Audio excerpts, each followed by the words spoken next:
speaking to you over the radio after a long time. There are many things that I should like to talk about, as much has happened during this interval. But today I shall speak to you chiefly about our food situation. I should have preferred to do so after 1 or 2 weeks, when perhaps I could have given you more facts. Our food minister is touring the states in order to discuss with the state ministers so that he can take personal stock of the situation and decide about the steps to be taken. He has not yet finished his survey of the situation, so I cannot, for the present, talk to you in detail. However, since I had fixed tonight for my broadcast, I keep to it, though I will not be in a position to give you much new information today. I should like to talk to you about our common problems. It is very necessary that there should be a close understanding between the people of this great country and the government they have elected.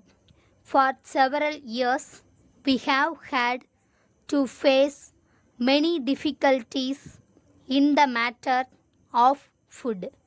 The last great war, the partition of India, natural disasters in the shape of floods and drought, and the growing population created a heavy deficit of food in the country. Food is, after all, a primary necessity.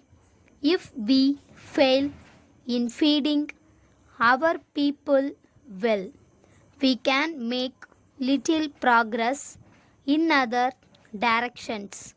We had to import large quantities of wheat and rice at great expenses. Even in recent months, we have had very difficult conditions in some parts of the country. Some districts have been particularly unfortunate. They had severe drought for some years continuously.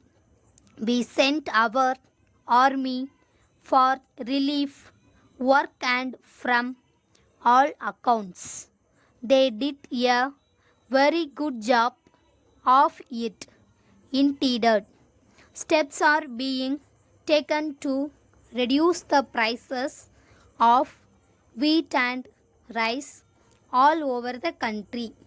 There will also be a free market where food grains can be purchased. Conditions were particularly favorable for such a step in Madras. Madras has a large stock of rice which will be sufficient for more than a year.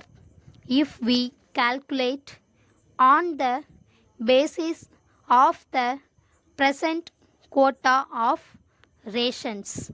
In addition to this, there is a large quantity of wheat and maida. Prices in the free market are comparatively very low. Letter from Indian Overseas Bank 31 Lewis Search wrote Madras to Messrs. Geeta Agencies Limited, 20 Royapeta High Road, Madras.